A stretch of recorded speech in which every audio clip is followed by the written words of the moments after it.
देखेंगे किस प्रिटेक्स्ट में बोला गया है, ऑब्जर्वेशन है, जजमेंट है, क्या है। भूतोहन ऑब्जर्वेशन भी होता है, तो वो पर्सनल व्यू है, that is not a judgment. If there is a judgment then the government will see how to reply to it. जहरीली शराब जहां पर शराब बिकता है वहां पे भी जहरीली शराब की मौतें होती हैं। हुश ट्रेजेडी के लिए पूरे देश में कहीं नहीं। क्या बिहार में जब शराबबंदी नहीं थी तब हुश ट्रेजेडी नहीं होती थी? बिहार में आए दिन जहरीली शराब से लोगों की मौत हो रही है, लेकिन सरकार का इस पर कहा जाए तो जवाब साफ होता है कि जहां शराब चालू है वहां भी जहरीली शराब से मौत होती है। आज भी सिवान में 3 लोगों की जहरीली शराब से मौत हो गई। हालांकि इसको लेकर पहले भी हाई कोर्ट ने कड़ी टिप्पणी की है और कहा है कि जितना ज्यादा कड़ा कानून बनता है उतना ही जो है वो पुलिस प्रशासन की कमाने का तरीका बढ़ता है। इसको लेकर बिहार सरकार के मंत्री से जब हमने सवाल पूछा है, बिहार सरकार के मंत्री हैं अशोक चौधरी, जब उनसे यह पूछा गया कि सिवान में 3 लोगों की मौत, उन्होंने कहा है कि पहले जब शराब चालू होता था तो क्या लोग नहीं मरते थे जहरीली शराब से? जहां शराब चालू है वहां भी लोग जहरीली शराब से मरते हैं। लेकिन जिस तरीके से बिहार में कानून व्यवस्था की अगर बात की जाए या फिर बिहार में शराबबंदी तो पूरी तरीके से विफल है और कोर्ट ने भी इसको लेकर टिप्पणी की है।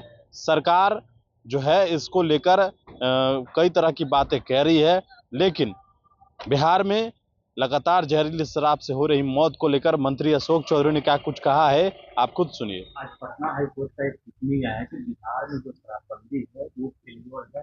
ये सब पुलिस को पैसा कमाने के लिए ये सब किया। पता नहीं, हाईकोर्ट का हमने निर्णय देखा नहीं है, कमेंट देखा नहीं है। और उस कमेंट देखेंगे किस प्रिटेक्स्ट में बोला गया है, ऑब्जर्वेशन है, जजमेंट है, क्या है। भूतोहन ऑब्जर्वेशन भी होता है, तो वो पर्सनल व्यू है, that is not a judgement.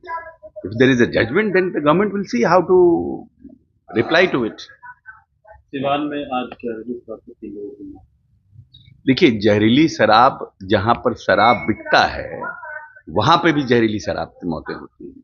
हुश tragedy के लिए पूरे देश में कहीं नहीं। क्या बिहार में जब शराबबंदी नहीं थी तब हुश ट्रेजेडी नहीं होती थी? तो दुष्ट प्रवृत्ति के लोग हर जगह हैं, उसको एक इशू नहीं बनाना चाहिए। क्यों हुआ, कौन लोग इन्वॉल्व हैं, उनके ऊपर कैसे कड़ी से कड़ी कार्रवाई कीजिए, ये इंपॉर्टेंट है। जब हमने कानून बनाया है तो वैसे लोगों को, जो दुष्ट प्रवृत्ति के लोग हैं, जो इस तरह के जहरीली शराब बनाने का काम और जिससे पीने से लोगों की जान, वैसे लोग को ऊपर कड़ी से कड़ी कार्रवाई की जाए, ये जरूरी है। आप कई दिनों तक बेलागंज में चुनाव प्रचार कर रहे थे, क्या लग रहा है वहाँ पर? चारों सीट हम लोग जीत रहे हैं।